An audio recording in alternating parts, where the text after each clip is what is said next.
Bonjour aux auditeurs de ce premier podcast de l'Estaminet des Pères, Didier Quiertan, président de l'association SOS Papa Nord-Picardie.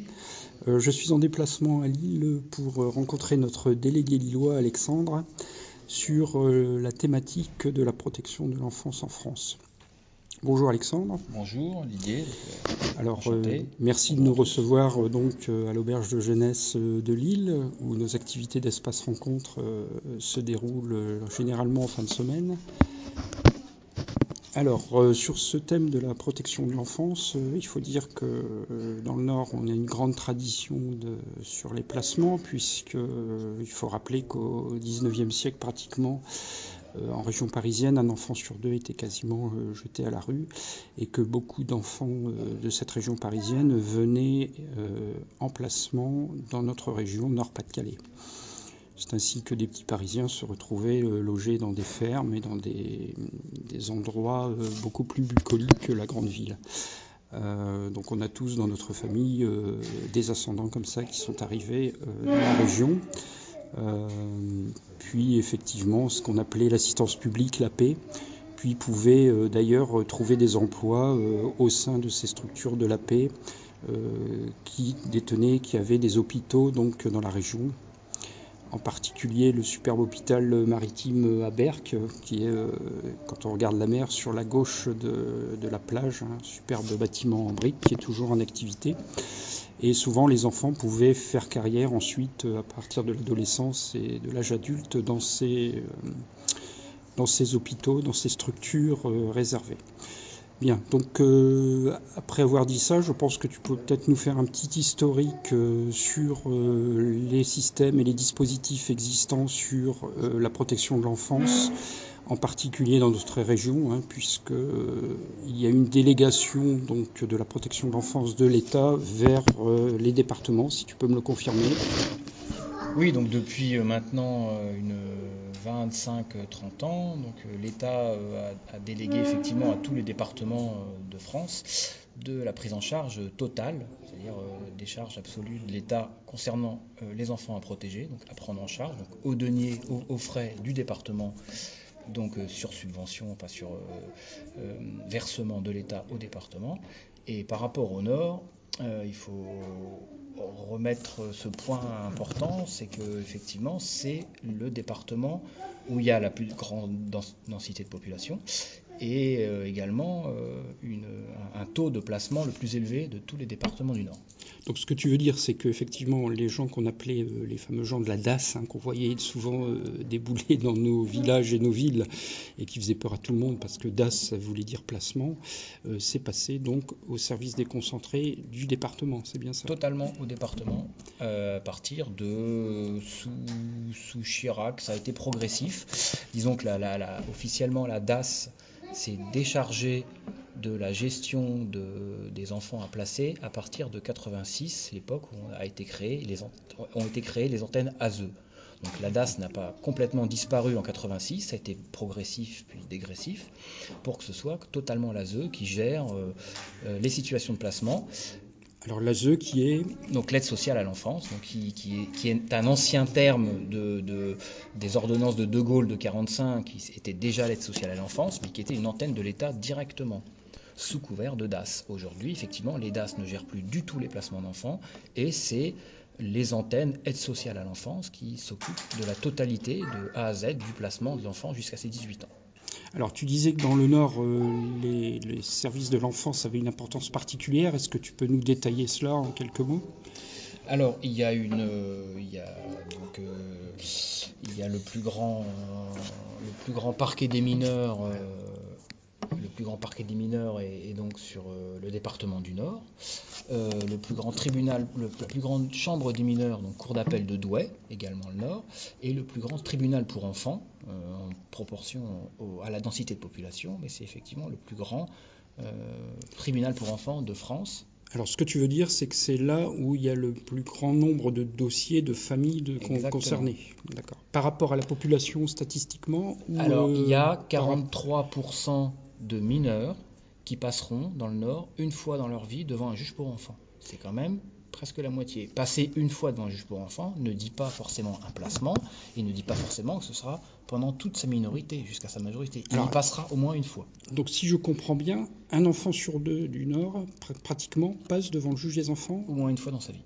Waouh, c'est impressionnant. C'est assez impressionnant. Ouais.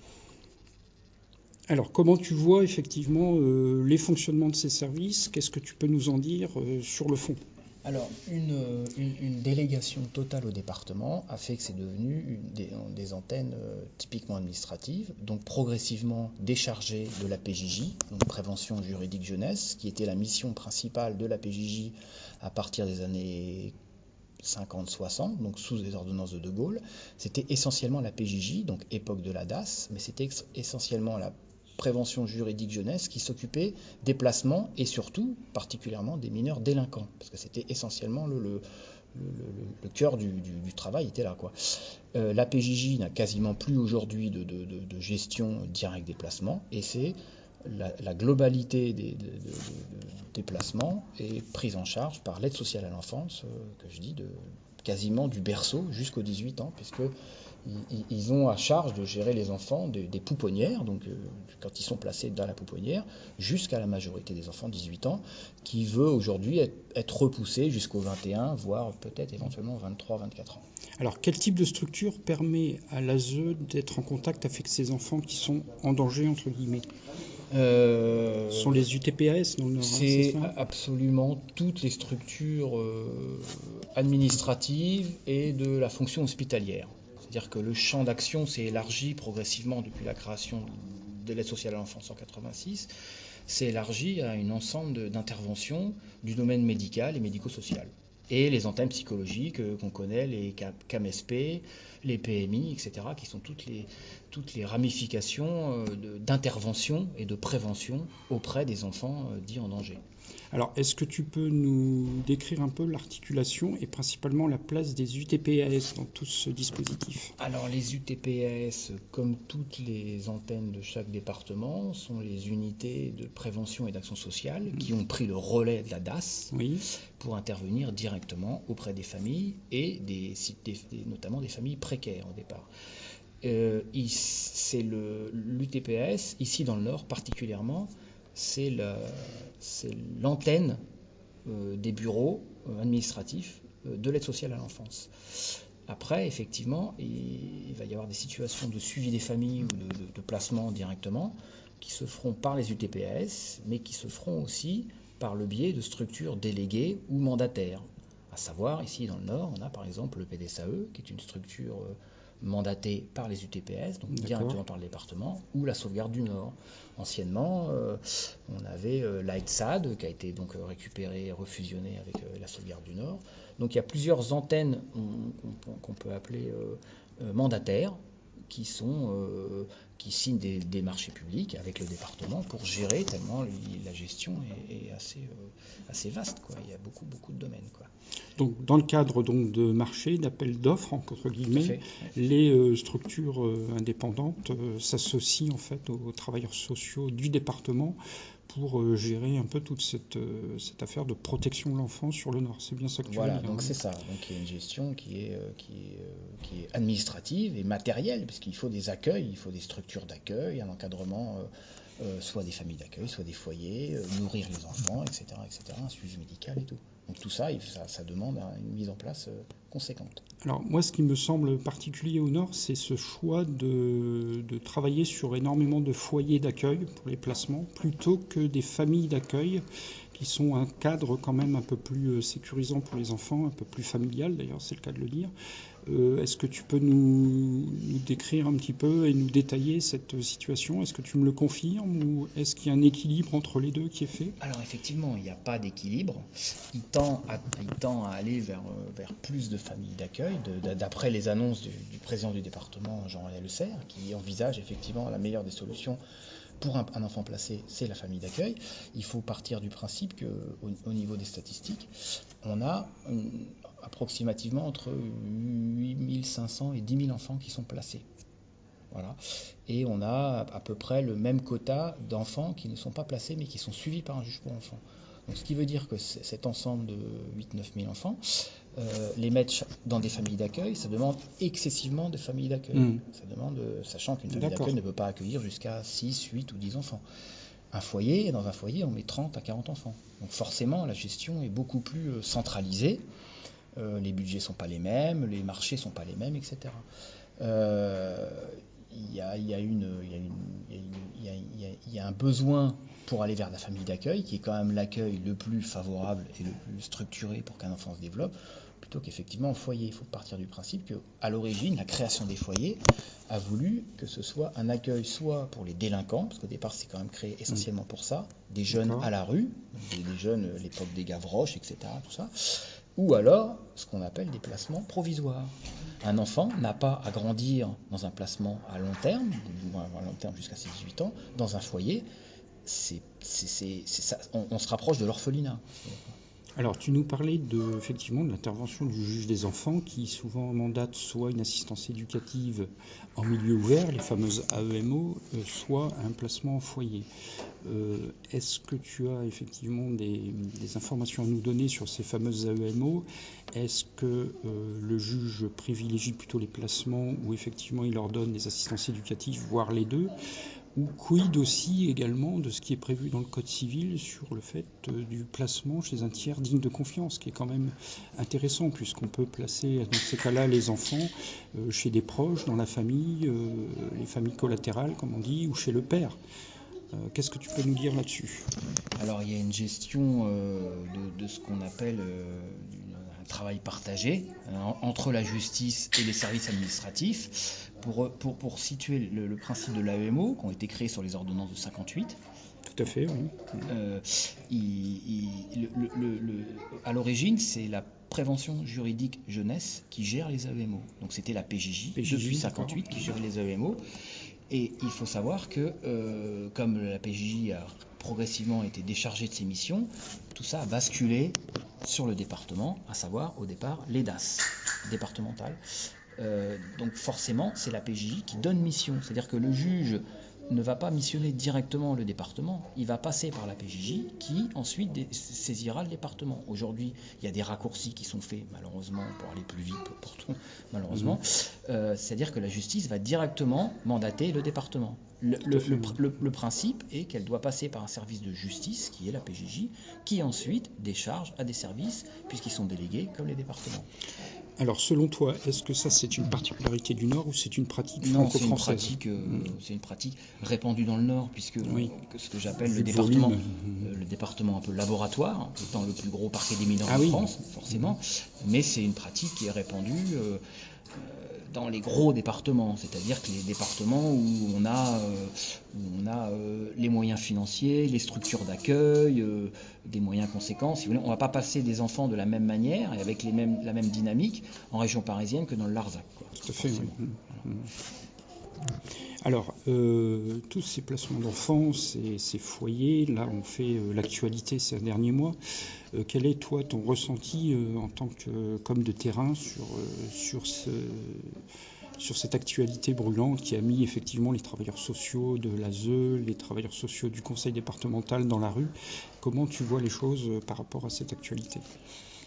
Alors, c'est une retombée que j'appellerais supplémentaire, ou du moins un rappel, une piqûre de rappel supplémentaire par rapport aux nombreux décrets et aux nombreuses mises à jour qu'on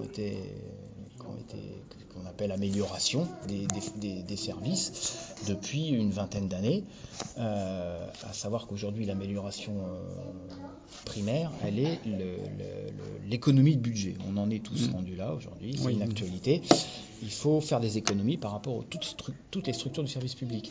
Le rapport donc, qui est tombé en juin 2018 du Conseil économique, social et environnemental rappelle, comme ça a été déjà fait par le passé, des dysfonctionnements, des opacités de versement et d'investissement divers et variés dans les structures, et notamment de disparités en fonction des dossiers et de certains départements. Et la pierre angulaire, ou du moins la pierre angulaire de cette problématique, c'est que fait-on des enfants, enfin des jeunes, une fois qu'ils ont 18 ans et qu'ils sortent du département et qui sortent de la prise en charge? Que deviennent-ils? Les remontées qui datent pas d'aujourd'hui. Déjà en 2006, un premier rapport avait déjà été rendu, 2006 puis 2010. on a une quantité, des accueils type Croix-Rouge, Secours populaire, accueil d'urgence, etc., relatent qu'effectivement, il y a une quantité non négligeable de jeunes majeurs, de 19, 20, 22 ans, qui se retrouvent livrés à eux-mêmes, donc à savoir SDF, une fois sortis de l'asile. Alors, ce que tu veux dire, c'est qu'en fait, il n'y a pas d'uniformité et si on peut dire, de guide de bonne pratique sur la totalité du territoire français. C'est-à-dire que chacun tricote un peu dans son département à sa façon. C'est ça un petit peu que tu veux nous dire, si j'ai bien compris. Alors, chacun va faire en fonction des décisions et des politiques internes au département, de la gestion du département, des marchés signés avec tel ou tel organisme, des orientations politiques, etc., etc. Alors, face-nous aux difficultés qu'on avait déjà dès la création de SOS Papa Nord Picardie, nous étions intéressés au sujet et nous avions demandé à l'époque au député Courcial de pouvoir avoir un interlocuteur au ministère des Affaires sociales. Donc nous avons été reçus en 2007 au ministère des Affaires sociales en tant que SOS Papa Nord Picardie, où là effectivement le cadre technique présent nous avait dit d'une part que 2 ans auparavant, nous aurait même pas reçus et donné suite à notre demande d'entretien. Et d'autre part, il avait eu un jugement assez sévère, n'hésitant pas à dire tout de go, là, et il nous a un peu coupé l'herbe sous le pied par rapport au dossier que nous on a mené, que effectivement la protection de l'enfance en France ne marchait pas. Donc on s'est effectivement, on a reculé de 2 mètres quand d'emblée le cadre technique des affaires sociales nous avait expliqué ça. Et effectivement, on s'aperçoit que pratiquement 10 ans après, on est toujours dans des séries de dysfonctionnements. Alors là, sur les dysfonctionnements en eux-mêmes, ce que nous, à SOS Papa Nord Picardie, on considère comme des dysfonctionnements, est-ce que tu peux nous en parler un petit peu ? Alors ce premier recentrage en 2007 qui a alerté tout le monde, tout à fait, il y a eu une période 2005-2007 qui a alerté tout le monde, a donné suite à des premières écritures, puis ensuite des votes décisifs de loi, à savoir le Code de l'action sociale et des familles de 2007, suite à de nombreux rapports disant qu'effectivement il fallait mettre de la loi là-dedans, mettre du cadre, du fonctionnement et surtout enseigner des bonnes pratiques. Donc une loi a été de rigueur pour pouvoir imposer ça, sachant que déjà des rapports et ce que j'appelais des opacités de fonctionnement étaient déjà remontés depuis de nombreuses années. Parce que c'est vrai que les reportages nous montrent souvent des enfants qui finalement ont été beaucoup plus maltraités dans leur structure d'accueil de foyer ou autre, plutôt que si à la limite ils étaient restés dans leur domicile parental. Donc c'est ça qui effectivement me semble grave sur ces problématiques. La dynamique est malheureusement gérée dans l'urgence, ce qu'on peut malheureusement appeler de manière très cynique de l'urgence, c'est qu'on place par préventif. On ne connaît pas la situation, on place l'enfant. Une fois que l'enfant est placé, c'est une lecture, c'est une métalecture, mais c'est vraiment ce qui se passe. Une fois que l'enfant est placé, il est protégé puisqu'il est au sein de l'institution. D'accord. Il est considéré comme protégé. Il est considéré comme protégé de ce qui est le danger, à savoir la famille. Voilà. Comme on connaît vraiment de plus en plus aujourd'hui quel danger représente la famille, pire que si on pouvait être autre chose. Donc il est extrait de la famille, on va dire. Il est protégé puisqu'il est extrait de la famille. Après son devenir, malheureusement, de manière encore très cynique, on verra à 18 ans. Voilà, nous avons mission. Donc, est-ce que tu peux nous détailler le fait que quand même, au niveau des travailleurs sociaux, qui sont surtout des travailleurs sociaux d'ailleurs, il y a une problématique par rapport au père, c'est-à-dire que bien souvent, nous on a cette impression-là depuis qu'on est sur le Nord depuis une dizaine d'années, que les travailleurs sociaux préfèrent et sont en défiance vis-à-vis des pères et préfèrent placer les enfants plutôt que les confier aux pères, quitte à les aider dans le cadre d'une assistance éducative. Qu'en penses-tu ? Alors, il y a une orientation qui vient d'une idéologie, ça on la connaît, c'est pas une nouveauté aujourd'hui dans la société de manière générale, et d'une ligne de formation, notamment par rapport aux structures existantes. C'est-à-dire qu'il faut quand même voir que la protection de l'enfance, pour revenir un peu initialement aux ordonnances de 45 puis ensuite 58, il y a une ligne conductrice que je pourrais appeler qui est la PMI.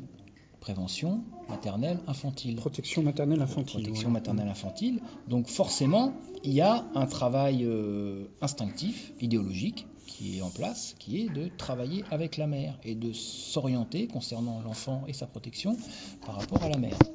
Alors voilà, tout à fait. C'est-à-dire ce que nous dit souvent, nous, c'est qu'on voit les rapports selon lesquels les mères travaillent correctement avec les travailleuses sociales, tout se passe bien, mais on met quand même l'enfant chez un psychologue. Finalement, on se rend compte que l'enfant sert davantage de médicament à la mère, alors que effectivement, dans ces cas-là, l'enfant part en échec scolaire et part également dans des situations parfois souvent de délinquance, alors que le père est souvent effectivement en opposition, c'est-à-dire en défiance également. Il y a une défiance mutuelle qui s'installe avec les travailleurs sociaux, parce que le père paraît revendicatif, tout ça parce qu'il veut simplement passer du temps avec son enfant. Alors ça peut être effectivement dans le cadre des assistances éducatives, mais également dans le cadre des placements. Qu'est-ce que tu en penses de cette problématique ? Dans une majorité de gestion par les services sociaux, qu'on pourrait appeler comme ça, ou de dossiers qu'ils ont à traiter avant placement, enfin, que j'appelle avant placement, à savoir AEMO, ou mesures judiciaires d'investigation éducative, ou lorsqu'il y a placement, dans une majorité des cas, la mère vit avec l'enfant, puisque dans la majorité des cas, comme on le sait, les enfants, lors des séparations, pour parler des cas des séparations, vivent chez la mère. Donc forcément, la prise en charge, puis ensuite le suivi ou le placement, ou le suivi et le placement, se font par rapport à la mère, puisque l'enfant est retiré de chez sa mère dans 80 à 90% des cas. Oui. Donc après, la manière de faire se déplacer ce curseur et de changer un petit peu cette idéologie, elle est difficile à... Ah, c'est peut-être celui... Tu me confirmes quand même qu'il y a un problème de défiance tant des travailleurs sociaux par rapport au père qu'au père par rapport aux travailleurs sociaux. Alors, le travail des travailleurs sociaux, enfin, le mode d'articulation, il est quand même, là où il y a un manque de partialité, parité, il est quand même focalisé sur un esprit féminin et maternel. Parce que c'est quand même 80% sont des éducatrices, à savoir que les hommes dans le monde du travail social sont des gestionnaires ou cadres de services, la plupart du temps sur le terrain, c'est des éducatrices. Tout à fait. Et par rapport à ce point de vue, ce que je voulais dire, c'est qu'il y a un regard directement materno-infantile, qu'on pourrait appeler comme ça, et comment dirais-je, un lien qui est fait très rapidement avec violence conjugale. Et ça, c'est une vraie problématique, c'est que on met en avant la dangerosité ou la situation de danger potentiel d'un enfant, parce que l'article de loi le dit bien dans le Code civil, un enfant en danger ou en risque de l'être. C'est-à-dire que si l'enfant est en danger, il y a un contexte de dangerosité ou de maltraitance en lien, direct ou indirect, avec de la violence conjugale. Or, ça n'a, dans la majorité des cas, rien à voir, puisque dans les dossiers qu'on a à traiter, auxquels on a accès et des parents qu'on suit, il n'y a aucun rapport entre un contexte de violence conjugale ou un enfant en danger. D'accord. C'est des domaines largement séparés. Et ça, c'est sourcé? Tu as des statistiques? C'est sourcé parce que c'est la majorité des dossiers dont on a à suivre dans des cas de familles en accompagnement dans ces situations-là. Et pour revenir sur cette fixation maternelle, enfin cette fixation de la résidence de l'enfant, c'est que les drames qui ont été remontés ces dernières années d'enfants décédés et par-dessus le marché suivi déjà par les services sociaux, à savoir l'affaire Marina, Bastien, Fiona, Maëlys, Angèle, Nolan, Lénie, Déborah, Tiffaine, ici dans le Nord, etc. Il y a quelques années, l'enfant vivait chez sa mère. Et les pères ont largement, pendant des années, porté plainte pour des maltraitances réelles et confirmées par les services de police et tout, sans qu'il s'est donné suite, alors que les enfants étaient déjà suivis. Et on a l'événement qui vient de tomber récemment de la Cour de cassation, qui vient de relaxer la maman de Fiona, qui est responsable directement du décès de sa fille. C'est-à-dire que sur des problèmes de forme, elle va être jugée effectivement en cour d'appel après quelques années de prison, alors qu'elle avait pris, entre guillemets, 20 ans de réclusion criminelle. On appelle déjà... Alors, une source également qui est très fiable pour aller dans son sens, c'est la source du 119, puisque le 119 met bien en avant la prépondérance, si on peut dire, des problèmes de maltraitance qui sont liés, effectivement, qui sont genrés, comme on dit maintenant, et qui sont davantage liés, effectivement, au sexe féminin ou à l'entourage féminin, c'est-à-dire éventuellement un nouveau beau-père, qui est présent dans la vie de l'enfant et où là, il y a effectivement des problèmes de maltraitance, d'une part, et d'autre part, comme tu le dis très bien également, des problèmes de crédibilité, de refus d'écoute des alertes lancées par les papas, par les pères, et ça c'est dramatique parce qu'on le voit nous au quotidien sur les problèmes de non-représentation d'enfants.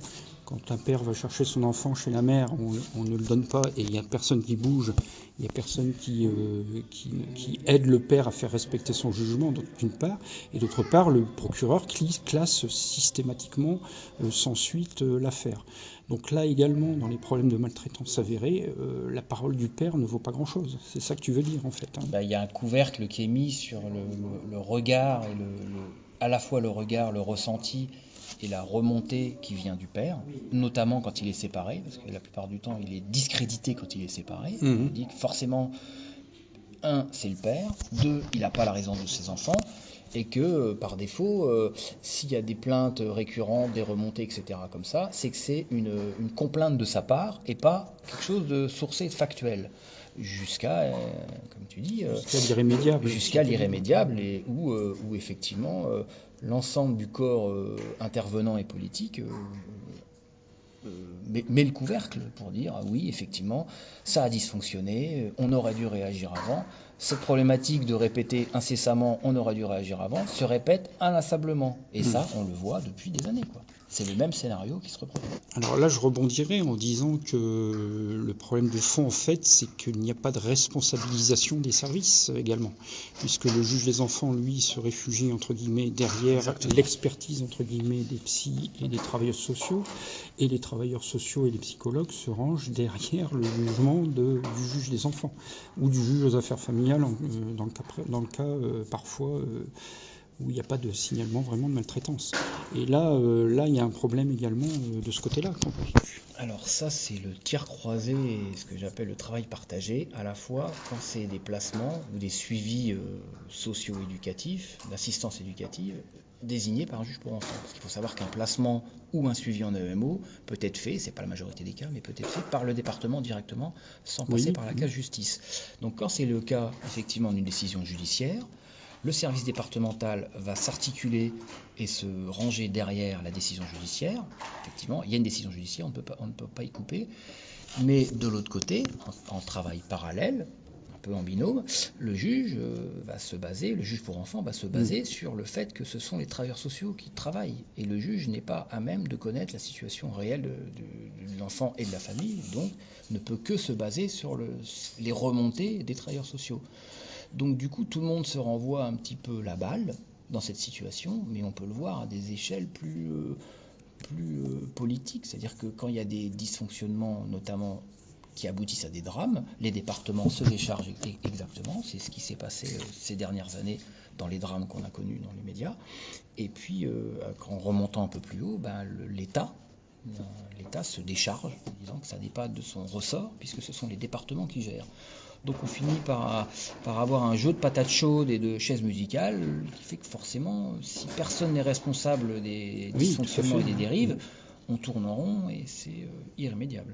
On l'a vu d'ailleurs lors de l'affaire Doutreau qui était assez symbolique, c'est-à-dire que les travailleurs sociaux sont passés dans la commission de façon complètement anonyme, leurs noms n'ont pas été filmés, il n'y a pas eu et je pense qu'il n'y a pas eu de suite également sur leur responsabilité éventuelle dans cette affaire.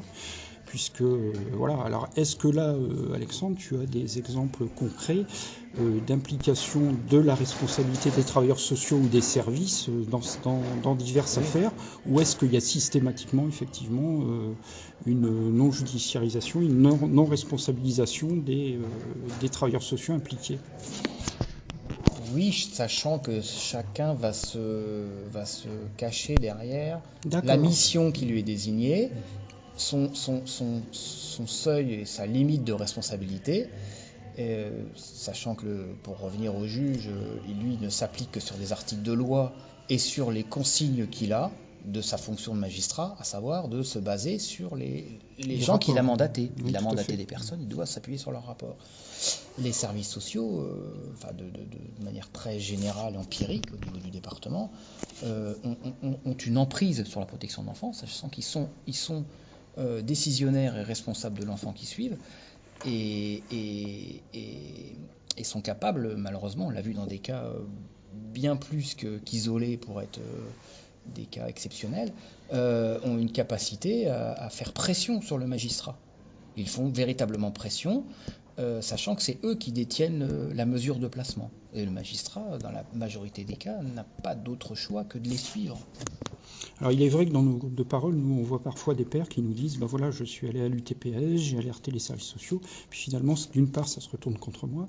Donc les pères non seulement ne sont pas entendus, mais la situation se retourne contre eux. Et d'autre part, à plusieurs reprises, parce qu'on pourrait mettre en doute un, voire deux témoignages, mais il y a une récurrence dans les témoignages sur le fait que les gens de l'ASE ou des unités de protection d'action sociale, les UTPAS, disent bien, nous on est tout puissants, en gros on fait ce qu'on veut, quoi. Est-ce que tu peux nous confirmer ça ? Alors il y a une toute-puissance dans la mission qui leur est donnée. Dans la mission qui leur est donnée d'agir totalement. C'est-à-dire qu'ils ont carte blanche. Là où il y a des tirs croisés qui deviennent ce que j'appelle illisibles, c'est qu'on va mélanger des situations précaires, des gestions de situations précaires, des gestions de violences conjugales, des gestions de séparation, qui sont dans la majorité des cas conflictuelles. Il est assez rare que des gens se séparent toujours en bon accord. Après, il y a des degrés de conflit, bien évidemment, des situations de maltraitance, des situations d'irresponsabilisme par rapport à nos propres enfants.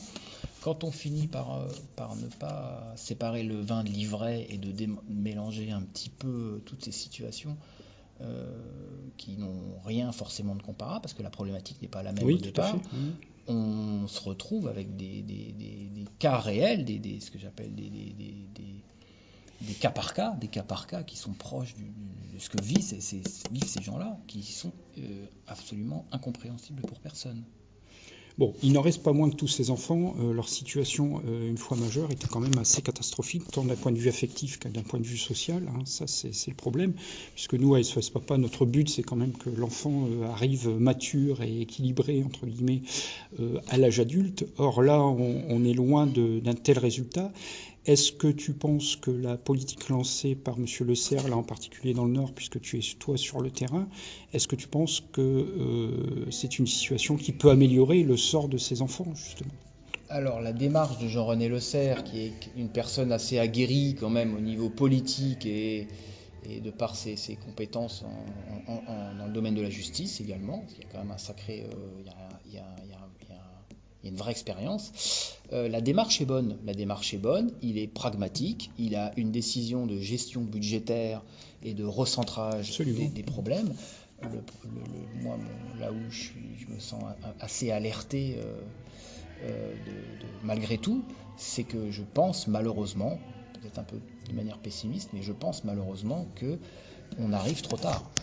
C'est-à-dire que toutes ces alarmes tirées depuis des années dans ce domaine-là, font que tout ça sont devenus des pratiques habituelles et que réformer ou resserrer les budgets ou reformer de nouveaux travailleurs sociaux ne changera pas la pratique du terrain. C'est le précepte d'écrire la loi et de la mettre en application. On peut bien écrire les textes qu'on veut, si on déforme les contextes, on n'aboutit absolument à rien. Après, effectivement, au niveau de ces jeunes qui sont laissés livrés à eux-mêmes, qui sont en totale déconstruction, parce que pas de repères identitaires, familiales, etc., pas de considération, parce qu'ils ont véritablement, dans de nombreux cas, mal été considérés pendant leur prise en charge par l'aide sociale à l'enfance, aboutit à des jeunes majeurs où on peut se demander est-ce qu'il n'aurait peut-être pas été moins dangereux et moins catastrophique de les laisser dans des familles, dans leurs familles, même si elles étaient tant soit peu défaillantes, quoi. Oui, c'est ça le problème, voilà. C'est qu'on a du mal à faire la part des choses. On ne sait plus si effectivement le fait qu'ils soient extraits de leur famille apporte quelque chose réellement à la situation de l'enfant. Et d'autant que moi je trouve regrettable, excuse-moi d'insister là-dessus, c'est que cette histoire de code civil qui dit qu'on devrait pouvoir placer les enfants chez des tiers dignes de confiance ne soit pas plus appliquée. Alors comme tu dis, effectivement, il doit y avoir une certaine tradition chez les travailleurs sociaux du Nord qui fait que ça bloque. Alors là, le nœud coulant, en fait, c'est effectivement le côté budgétaire qui fait que la protection de l'enfance est obligée de se réformer par force du budget, du fait d'une restriction du budget, ou au moins un maintien du budget, mais un transfert de fonds vers ce qu'on appelle les mineurs étrangers, là, qui effectivement pompent une grande partie du budget de protection de l'enfance également. Oui.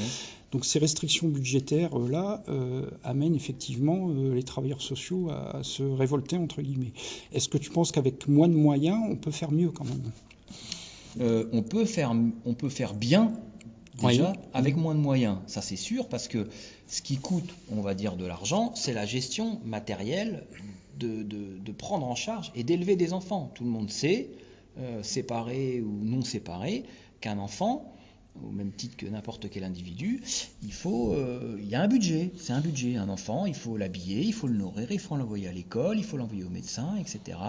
Après, quand on est dans des familles d'accueil ou des foyers, un foyer, il y a une gestion un petit peu plus collective qui est un peu différente, etc. Mais ça reste néanmoins une gestion budgétaire. Ces choses-là, si on restreint cet apport budgétaire, nécessairement des structures vont moins bien tourner. Mais c'est légitime de se poser la question de savoir, avec les moyens donnés depuis des années, parce que les budgets explosent de plus en plus en l'espace de 20-30 ans, depuis 2-3 décennies, les budgets explosent, enfin grimpent du moins, et le nombre de travailleurs sociaux est multiplié par 2 tous les 10 ans. Donc on est passé de 300 000 travailleurs sociaux en 1995 à plus d'1,5 million aujourd'hui. Oh là là. Donc sur le territoire français. Donc forcément, il y a sur le territoire national, tout département. C'est énorme. Donc du coup, on se retrouve avec des investissements budgétaires qui sont conséquents, et on se dit c'est un peu la poule aux œufs d'or.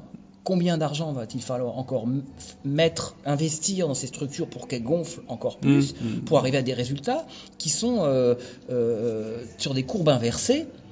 Plus on met d'argent, plus on met de moyens, et plus on a des résultats catastrophiques. Donc on peut se poser la question, et je pense que le président du département, M. Le Serre, aujourd'hui se pose la bonne question. Il a commencé à le faire quand il a pris son poste, là, il y a 3 ans maintenant. Il s'est posé la bonne question de dire où va l'argent. Des questions qui ont déjà été posées, notamment à l'époque, en 2009, ça fait déjà 10 ans, par le président de la Cour des comptes, qui était à l'époque Philippe Séguin, se dire, mais où va l'argent ? À quoi sert-il ? Quels sont les résultats ? Des questions parfaitement pragmatiques quand on gère un département, ou quand on gère un État. Où va l'argent ? Sans rentrer dans les détails, il faut dire aussi, et ça nous avons un bénévole qui nous l'a fait remarquer, c'est qu'il y a une confrontation aussi idéologique à la base, puisque les services sociaux, les travailleurs sociaux, quand on regarde effectivement les votes syndicaux, ils ne sont pas du tout du même bord politique, comme on dit, que le président du Conseil général. Donc il y a aussi un affrontement politique qu'on peut considérer sous-jacent à tout cela, quoi. Oui. Moi, je pense qu'effectivement, on pourrait accompagner cette réduction des budgets en évitant tous ces problèmes d'hôtellerie, de placement dans des foyers, en mettant les enfants déjà dans des familles d'accueil d'une part, et d'autre part, pourquoi pas dans des proches de la famille défaillantes, sur un oncle, une tante ou des cousins, ou même parfois il y a des grands enfants, des grandes sœurs, des grands frères qui accueillent leurs frères ou leurs demi-frères chez eux.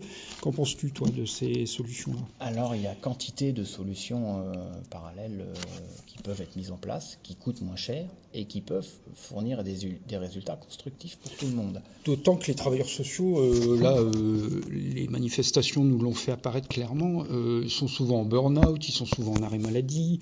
En fait, finalement, les postes ne sont pas pourvus. Enfin bref, il y a également là, de ce côté-là, un audit qui serait à faire, parce qu'effectivement, au niveau de l'efficacité en elle-même, on doit quand même atteindre des chiffres qui ne sont pas très très élevés, quoi, en termes d'efficacité, de travail, de présence auprès des enfants. Alors, je dirais que tout le monde est un peu prisonnier, pas au même degré, mais tout le monde est un peu prisonnier de cette espèce de grande idéologie qu'on appelle très subtilement aujourd'hui ingénierie sociale. On est dans une forme d'ingénierie sociale qui est du coup du tout social, et je rebondis sur ce que tu disais par rapport à des prises de position politiques et syndicales. Oui. On est dans un tout social, où on veut restructurer la société avec une forme d'études d'ingénierie diverses et variées, et dans une espèce d'état-providence qui a dérivé sur un tout social qui n'est pas du social. C'est-à-dire que si on extrait la famille, les tiers dignes de confiance, on ne fait pas du social.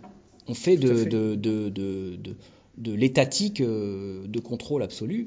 Et du coup, on clive la vie de l'enfant, à savoir sa famille, ses proches, et puis ce que font les services départementaux et les services de l'État. Donc là, la solution de travailler éventuellement en partenariat, ça c'est parfaitement réalisable, entre des familles d'accueil sélectionnées, suivies, avec un suivi régulier, et en lien avec soit la tante, soit les oncles, soit les parents, soit le père, hein, souvent. Et on a des cas, c'est des cas assez très rares, où l'enfant a été retiré de chez sa mère, ou parce qu'une incapacité à prendre l'enfant en charge au quotidien, et un travail a été mis en place. Là, je parle vraiment de cas mineurs, hein. On est vraiment dans des cas où des placements réussissent. Voilà. Malheureusement, c'est dur de le dire comme ça, mais des placements qui sont bien travaillés, qui réussissent, où la famille d'accueil est progressivement, au fur et à mesure du temps, en lien avec le père, pour un accompagnement, une fluidité de l'enfant, pour un retour progressif, et l'enfant, il arrive on a des cas où l'enfant retourne chez son père, parce qu'il est le tiers, enfin du moins il est le parent digne de confiance. Ça a été reconnu, le travail a été fait, l'enfant a été éloigné du domicile maternel, un moment pris en famille d'accueil, et progressivement pour un retour vers le... Donc là c'est constructif, là on a fait du bon travail. On a eu une situation comme ça où le père, le juge des enfants lui a carrément dit écoutez monsieur, arrangez-vous au niveau de votre N+1 comme on dit, pour améliorer vos horaires, aménager vos horaires, et on vous rend entre guillemets les enfants. Donc on a également, on est intervenu, puisque c'est un fonctionnaire territorial, on est intervenu auprès de sa supérieure, de la mère en l'occurrence, et effectivement ce papa a pu, en aménageant ses horaires de travail, a pu récupérer ses enfants dans le cadre également d'une assistance éducative, puisque les travailleurs sociaux étaient là vraiment pour accompagner le père. Et là on était vraiment dans une mission d'accompagnement.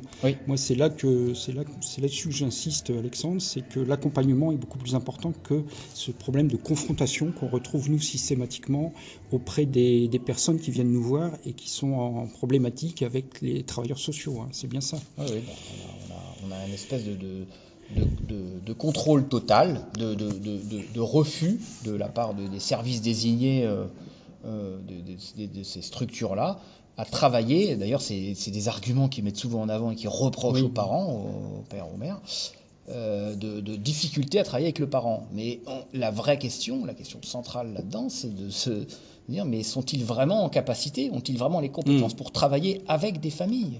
Parce que soit ils sont dans un contrôle total, donc c'est un petit peu leur idéologie, un contrôle social, soit effectivement on arrive à obtenir quelque chose qui se débloque. Et c'est l'argument qui est mis en avant et qui devrait être plus mis en avant, c'est que où les parents ont des difficultés à travailler avec les acteurs sociaux. Le problème, il n'est pas là. C'est aux travailleurs sociaux de travailler avec les parents. C'est eux les professionnels. Le parent, lui, il est parent. C'est pas une fonction professionnelle d'être parent. Donc, si le travail est mal fait, c'est au système, c'est aux acteurs sur le terrain de se remettre en question, et non pas aux parents. Tu as tout à fait raison, tu vois bien effectivement la problématique et la situation, et là on arrive, et ça pourrait faire l'objet d'un autre débat, mais on arrive vraiment sur des questions philosophiques là, hein. Effectivement, quelle est la bonne parentalité? On parle un peu de parentalité positive en ce moment, donc c'est vrai qu'il y aurait des choses à travailler, et c'est vrai que nous, à SOS Papa Nord-Picardie, on aimerait bien, en tant que représentants des pères, grands-parents et toute la branche paternelle, pouvoir nous investir dans ces situations pour pouvoir apporter un petit peu notre savoir-faire, si on peut dire. Mais c'est vrai que là, on a donc d'une part une vision sexiste, entre guillemets, c'est-à-dire basée sur le genre, puisqu'on a beaucoup de femmes qui sont présentes, et d'autre part sur une vision politique, mais ça c'est traditionnel dans le Nord, où on a toujours voulu prendre en charge les gens. D'ailleurs, tu l'as remarqué, quand on a des groupes de parole, les personnes parlent tout de suite d'envisager des visites chez le psychologue dès qu'ils ont un petit souci, petites interrogations, et c'est vrai qu'ils ont pris l'habitude d'être, entre guillemets, assistés, sans que ça soit péjoratif, puisque même nous disposons dans nos équipes de psychologues qui accueillent les pères. En conclusion, Alexandre, qu'est-ce que tu peux nous dire sur tout ça? Est-ce que tu es optimiste? Est-ce que tu penses que les choses vont évoluer, ou qu'on est vraiment dans un cercle vicieux, que c'est un peu un hamster dans sa roue qui tourne, et nos enfants, nos petits-enfants français continuent à effectivement être jetés à la rue à 18 ans, ou maltraités dans ce qu'on appelait nous il y a plus de 10 ans, mais malheureusement ça l'est encore, ce qu'on appelait la maltraitance institutionnelle. Quelle est ta conclusion sur ce sujet ? On est dans une maltraitance institutionnelle qui ne donne pas son nom, puisque cette maltraitance est intrinsèque à son propre fonctionnement, puisque tant qu'on aura une vision, une idéologie sociétale de contrôle et d'interdépendance avec les gens, c'est le principe de laisser faire les individus et de les laisser. L'État ne peut pas tout contrôler et l'État ne peut pas être le seul garant du bien-être et du devenir de sa population. C'est un travail qui se fait ensemble, en partenariat et avec un échange. Manifestement, on est quand même confronté à une incompétence au niveau des décisions qui fait je ne suis pas très optimiste, je dis, par rapport à tout ça. Alors, je rebondirais, je dirais plutôt, moi, une incompétence dans la chaîne de décision, puisqu'on est toujours, comme on le disait tout à l'heure, dans une chaîne avec travailleurs sociaux, psychologues, juges, effectivement, et on reste enfermé un peu dans cette chaîne, c'est ça que tu veux dire, hein.